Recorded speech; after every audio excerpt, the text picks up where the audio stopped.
오늘 성경 내용은 우리가 잘 알고 있습니다. 그리고 성경에서도 많은 신학자들이 좀 난해하는 그런 내용들입니다.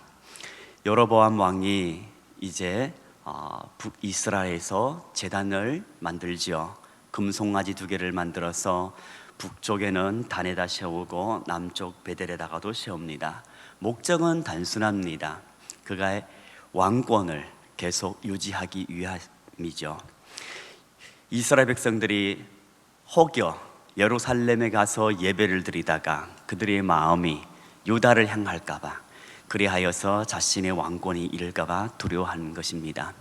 그리하여서 그는 이제 북이스라엘에 제단을 만들 뿐만 아니고 우상 송아지를 만들 뿐만 아니라 그냥 일반인 그리고 원하는 사람 누구나 제사장으로 세웁니다.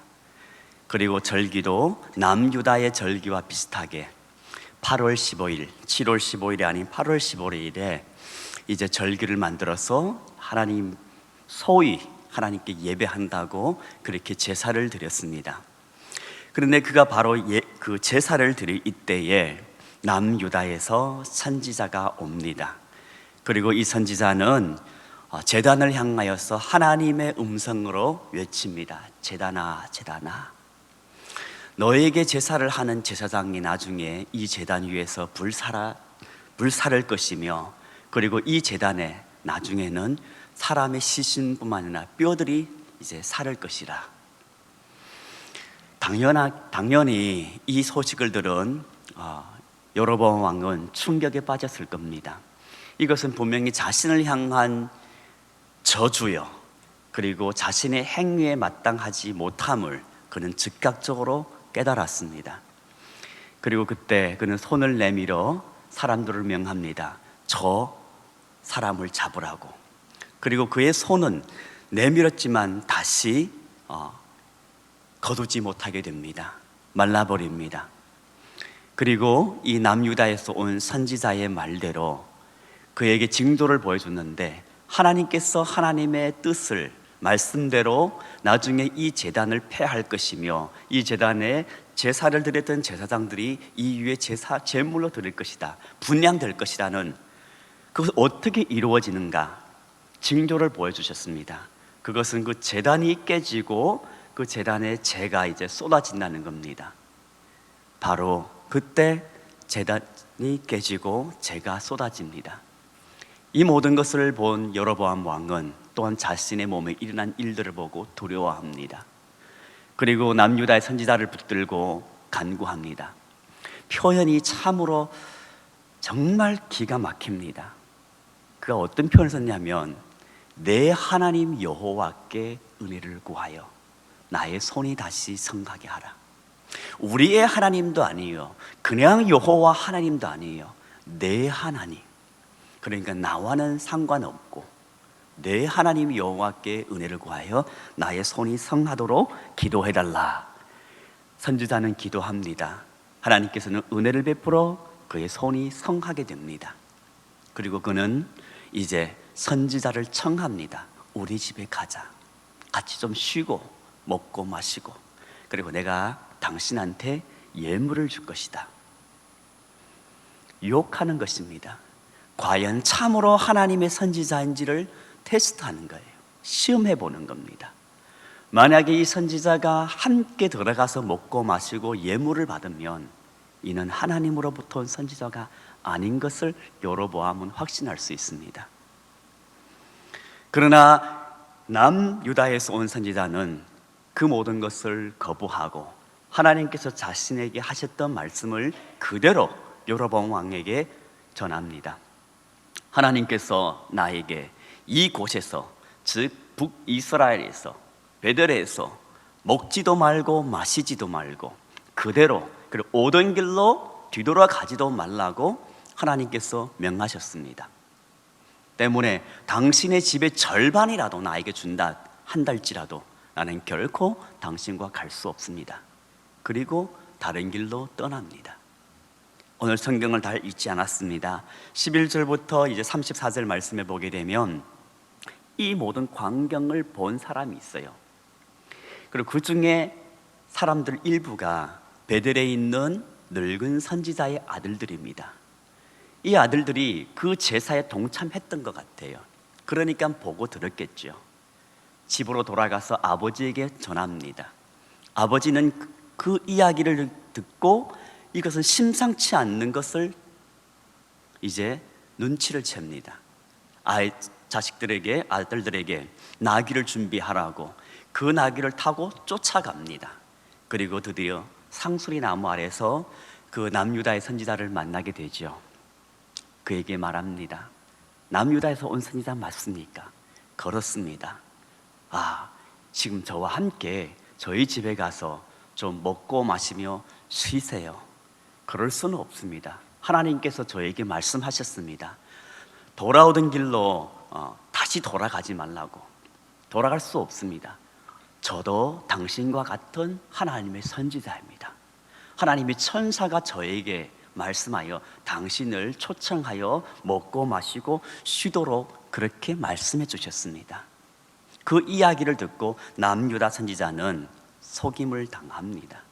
그리고 이제 베델의 선지자와 함께 그 집에 들어가서 이제 상을 차리고 먹으려고 할 때 하나님의 음성이 이제 베델 선지자에게 임합니다. 그는 그동안 하나님의 말씀을 들은 적도 없고 성경에 기록은 없습니다. 그리고 그가 하나님 말씀을 전했던 기록도 없습니다. 그러나 오늘 성경 말씀 21절에 그가 유다에서부터 온 하나님의 사람을 향하여 외쳐 이르되 여호와의 말씀이 임하였다. 놀랍지 않습니까? 이 베델의 선지자에게 갑자기 하나님의 말씀이 임하였다는 거예요. 그리고 무슨 얘기를 하냐면 이제 남유다 선지자를 향하여서 내가 하나님의 말씀을 어겼으니까 너는 이제 죽게 된다. 너의 시체가 너의 조상의 묘에 들어가지 못한다. 이런 저주를 퍼붓습니다. 초청해 올 때는 언제고 이제 와서 이 자리에서 남유다 선지자를 향하여서 하나님의 말씀을 전하며 그의 죽음을 예고해 줍니다. 그리고 남유다 선지자는 먹고 마시고 일어나서 나귀를 타고 떠납니다. 가는 길에 사자를 만나 죽음을 당합니다.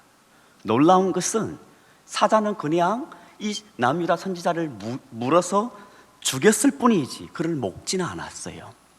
그리고 그가 타고 간 나귀도 여전히 그 사자 옆에 함께 서 있었어요. 그 나귀도 해치지 않고 그 시신도 먹지 않고 그냥 죽였을 뿐입니다. 이것도 놀랍지 않습니까? 사자의 목적은 먹는 것이 목적이 아니에요. 보통 사자들은 배고플 때만 이제 사냥을 합니다. 그리고 죽이기만 하고 그냥 그대로 놔둡니다. 사람들은 지나가면서 봅니다. 그리고 그 이야기를 이제 베델에 들어와서 전합니다. 소문이 퍼집니다. 늙은 선지자는 듣고 즉각 이제 나귀를 타고 또 쫓아갑니다. 그리고 그 시신을 이제 수습해 들어와서 자기의 무덤에 묻습니다. 그리고 이 남유다 선지자를 향하여서 슬피 웁니다. 애곡합니다.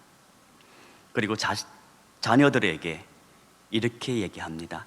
나중에 내가 죽거든 이 선지자와 함께 묻어달라. 내 뼈가 그의 뼈와 함께 묻혀달라.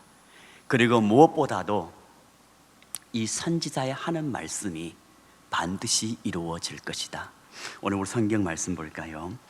정말 중요한 말씀이기 때문에 32절 말씀, 그가 여호와의 말씀으로 베델에 있는 제단을 향하고 또 사마리아 성읍들에 있는 모든 산당을 향하여 외쳐 말한 것이 반드시 이룰 것이니라. 이 말씀이 가장 핵심입니다. 하나님의 말씀이 반드시 이루어진다는 것입니다. 오늘 우리 성경을 일일이 우리가 자세히 살펴보진 않았지만 1절 말씀에 여호와의 말씀이 남유다 선지자에게 임합니다. 여호와의 말씀으로 말미암아 유다에서부터 베델에 이르니. 그리고 또한 2절 말씀에 하나님의 사람이 제단을 향하여 여호와의 말씀으로 외쳐. 5절 말씀 봅니다. 하나님의 사람이 여호와의 말씀으로 보인 징조대로 그대로 이루어졌고 21절 말씀에서도 역시 마찬가지로 이 베델 선지자에게 임한 것도 내가 여호와의 말씀을 어기며, 남유다 선지자를 향해서 내가 여호와의 말씀을 어겼다는 거예요.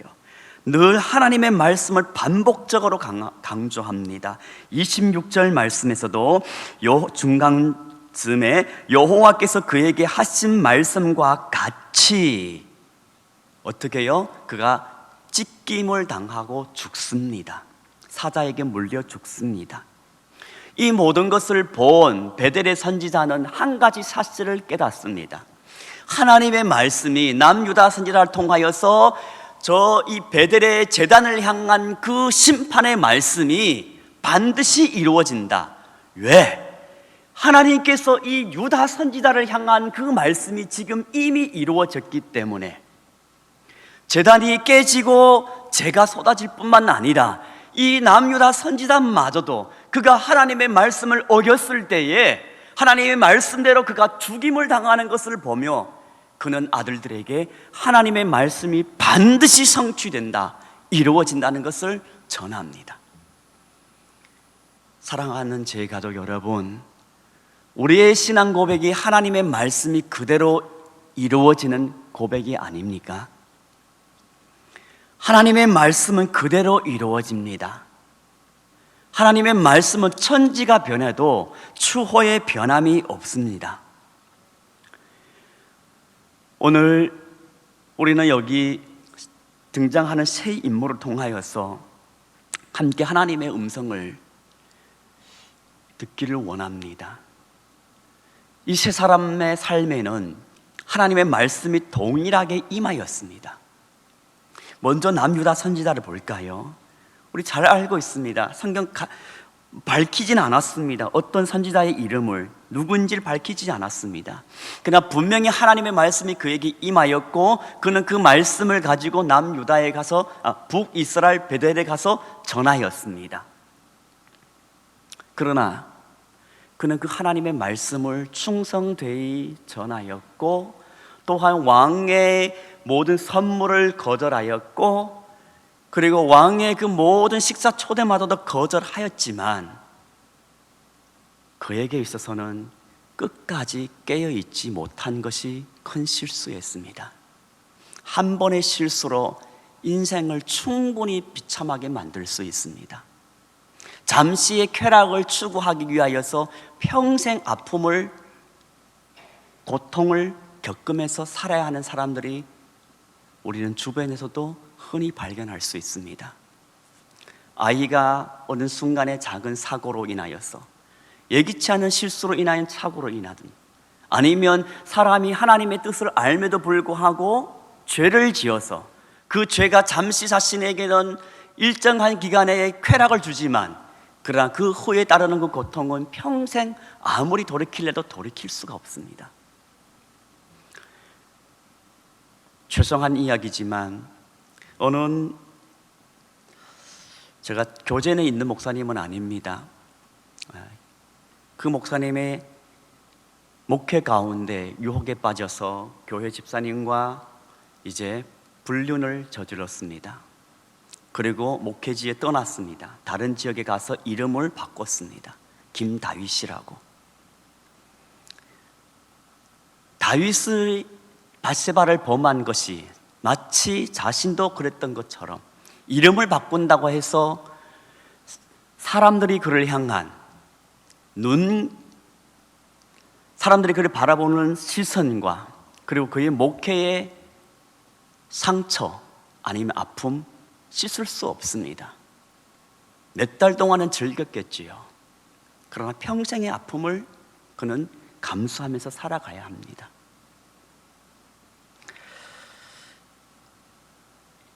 베델의 선지자가 이제 남유다 선지자를 초청할 때 하나님의 천사가 나에게 말씀하셨다고 합니다. 남유다 선지자는 여기에 대해서 깊이 조심스럽게 성찰하지 않았습니다. 그대로 받아들였던 거예요. 그것이 문제입니다. 하나님께서는 분명히 먹지도 말고 마시지도 말라고 하였습니다. 오던 길로 다시 돌아가지 말라고 말씀하셨습니다. 먹고 마신다는 것은 함께 마음을 같이 한다는 의미를 포함합니다. 베드로의 죄에 동참했던 것라고도 표현할 수 있습니다. 그는 돌아가지 말았어야 합니다. 돌아가기 전에 최소한 다시 하나님께 무릎 꿇고 과연 하나님의 뜻인지, 과연 하나님이 원하신 바인지 그는 물어봤어야 합니다. 어쩌면 지치고 목마르고 힘들었고 배고팠을 수 있습니다. 그리고 또한 나도 당신과 같은 선지자라는 그 말에 경계심을 낮추고 푼 채로 그냥 속임을 당한 것이죠. 사랑하는 제가족 여러분, 우리 주변에 또한 우리의 환경 속에서 미디어든 아니면 우리의 주변의 사람을 통하여서든 수많은 이야기들을 우리는 매일과 같이 접합니다. 과연 모든 그 메시지들이 다 하나님으로부터 온 것인지 아닌지 우리는 신중하게 근신하여 깨어서 살펴야 하는 줄로 믿습니다. 심지어 때로는 그 사람이 믿음의 사람이라도, 교회를 다니는 사람이라도 과연 그 말이 하나님의 뜻인지 우리는 성경을 펼치고 기도하면서 살펴보아야 합니다. 그래야 그 한 번의 실수로 남은 여생의 비극을 쌓지 않을 수가 있습니다. 베델의 선지자를 잠시 살펴보겠습니다. 베델의 선지자는 우유부단하고 타협을 하였습니다. 여로보암 왕이 북이스라엘에서 제단을 쌓고 우상을 금송아지를 만들었을 때에, 그리고 8월 15일, 7월 15일 아니라 초막절 7월 15일 아니라 8월 15일로 정하였을 때 그는 선지자라면 분명히 이것은 하나님의 뜻에 어긋난 것이고 율법에 어긋난 것인 것을 알았을 것입니다. 그리고 많은 양심에 있고 신앙심에 있는 북이스라엘 사람들이 아마 월남했을 거예요. 이대로는 여기서 살 수 없어. 이대로는 우리 신앙의 자유를 찾을 수 없어. 그래서 월남하거나 아니면 메이플라워를 타고 신앙의 자유를 타서 미 대륙을 가든가, 분명히 그런 무리들이 있었습니다. 그러나 이 선지자는 여전히 베들에 남아 있었어요. 그리고 그는 아무런 이야기를 하지 않았어요. 북이스라엘 백성을 향하여서 회개하라, 그리고 여로보암 왕을 향하여서 이것은 잘못된 것이다, 아무 이야기도 하지 않았어요. 심지어 그의 아들들마저도 그 제사의 자리에 가 있었다는 겁니다. 그는 거짓말을 합니다. 하나님의 이름을 빙자하여 천사가 자기에게 말했다고 남유다의 선지자를 속입니다. 충분히 우리는 그의 신앙이 얼마나 이제 황폐되는 것인지를 알 수 있습니다. 그는 한동안 한때 어쩌면 하나님 앞에 쓰임받았던 선지자일 수도 있습니다. 하지만 지금은 그렇지 않습니다. 그는 유다의 선지자의 죽음을 슬퍼했습니다. 하지만 이런 슬픔은 얼마나 큰 의미가 있을까요? 죽은 뒤에, 잃은 뒤에, 마치 양을 잃은 뒤에 외양간을 보수하고 엄마가 죽은 후에야 말을 듣는 청개구리처럼 말입니다. 그건 의미가 없어요. 그의 초심은 성경은 말하고 있지 않습니다.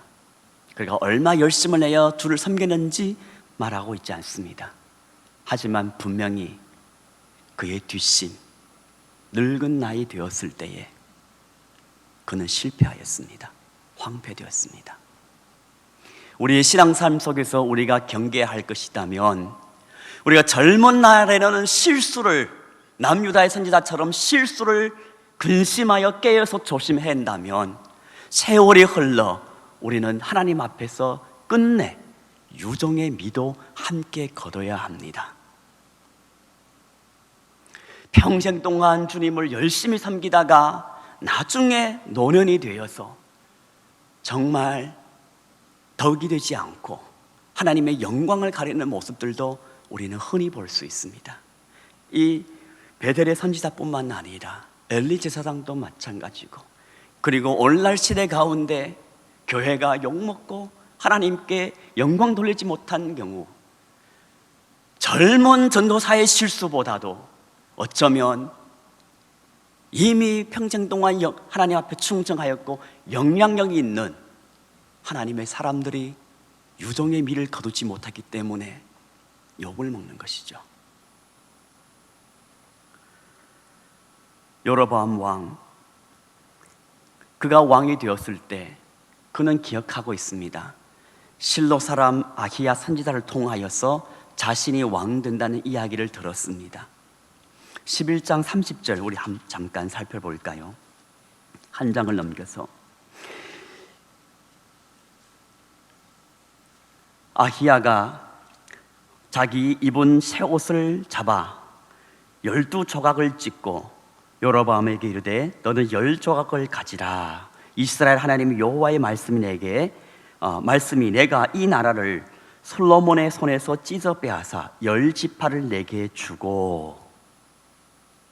그러니까 여로보암이 자신이 왕된 것을 이미 선지자를 통하여서 들었습니다. 그리고 선지자는 뿐만 아니라 33절 말씀에 자신의 여로보암이 자격이 있어서 왕이 되는 것이 아니라 단지 솔로몬이 하나님을 떠났기 때문에 이제는 그 왕위를 솔로몬 손에서 빼앗아 여로보암에게 주었을 뿐입니다. 이스라엘 백성들이 가나안 땅에 들어갈 때도 하나님께서 분명히 말씀하십니다. 너희들이 의로운 것이 아니라, 너희들에게 선한 행위가 있는 것이 아니라 저 가나안 땅의 7족속을 비롯한 가나안 땅이 죄악이 가득하였기 때문에 그들을 심판하고 너희들을 그곳에 심길 뿐이다. 그러나 너희가 만약에 그 땅에서 저 가나안 족속들과 같이 똑같이 죄를 지으면 너희들도 저들과 같이 똑같이 멸망을 당한다고 하나님께서 명하셨습니다. 오늘 동일한 패턴으로 이 여로보암에게 말씀하십니다. 33절 말씀.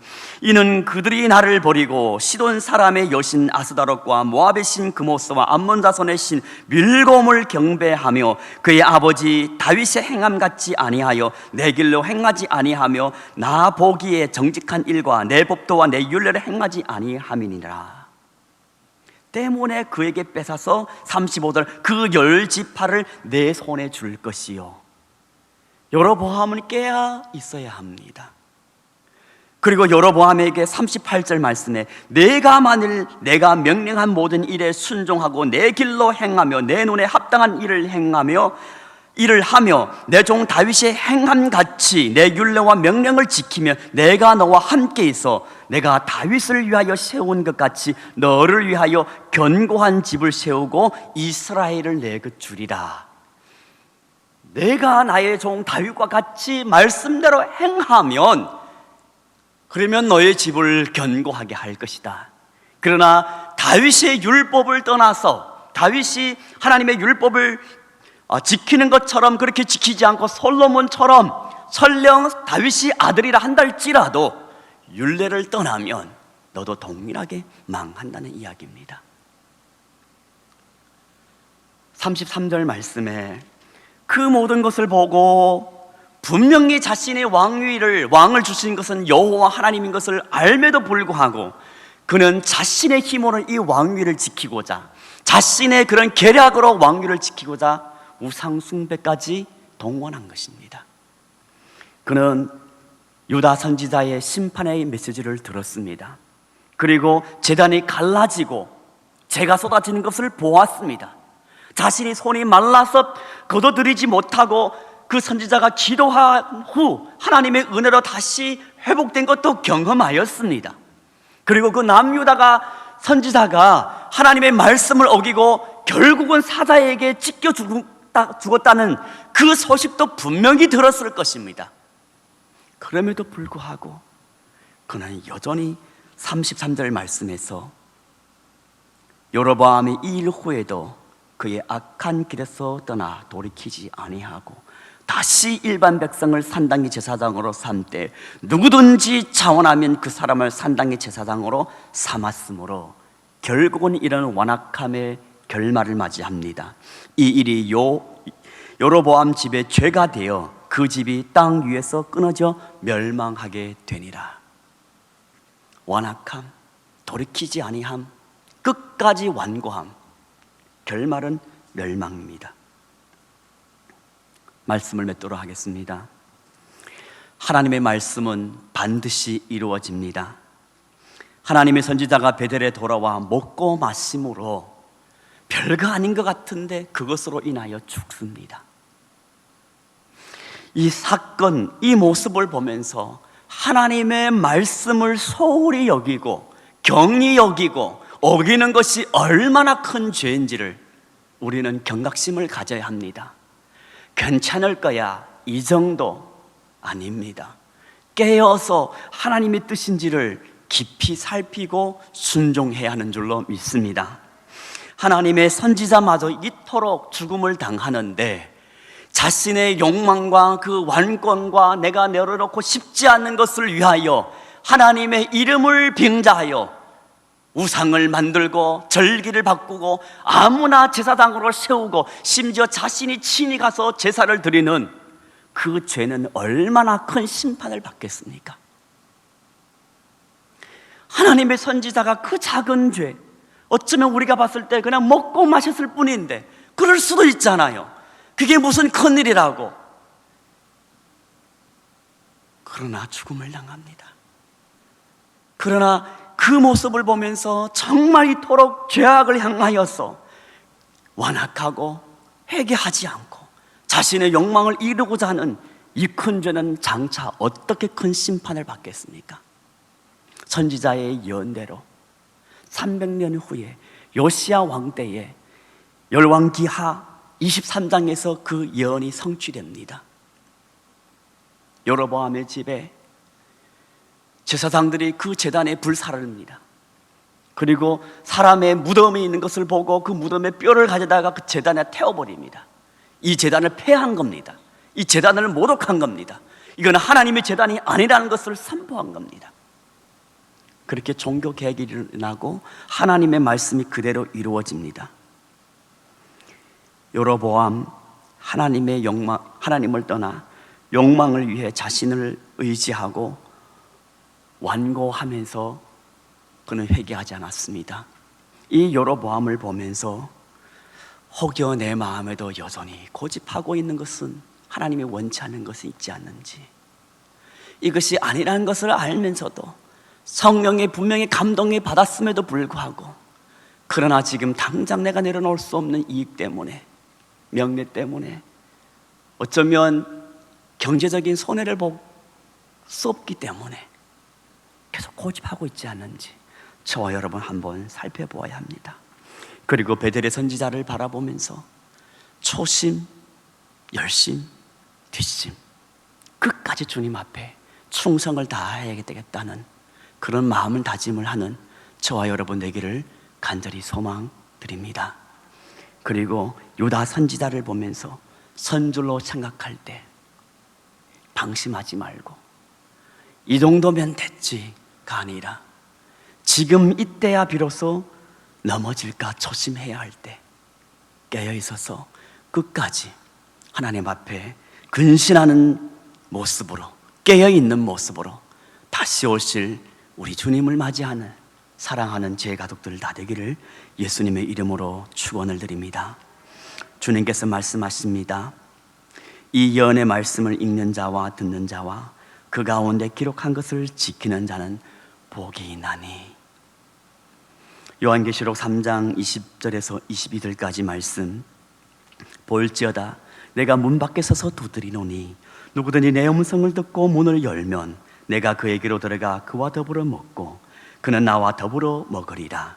이기는 그에게는 내가 내 보좌에 함께 앉게 하여 주기를 내가 이기고 아버지 보좌에 함께 앉는 것 같이 하리라. 귀 있는 자는 성령이 교회들에게 하는 말씀을 들을지어다. 천지는 변해도 주님의 말씀은 변함이 없습니다. 우리 주님, 우리를 위하여 처소를 예배하러 가신 줄로 우리는 믿습니다. 그 주님 다시 오십니다. 주님 다시 오실 때에 십자가의 군병으로 깨어 있어서 다시 오실 주님을 기쁨으로 맞이하는 사랑하는 우리 모든 제 가족들 되기를 진심으로 다시 오실 예수님의 이름으로 축원을 드립니다.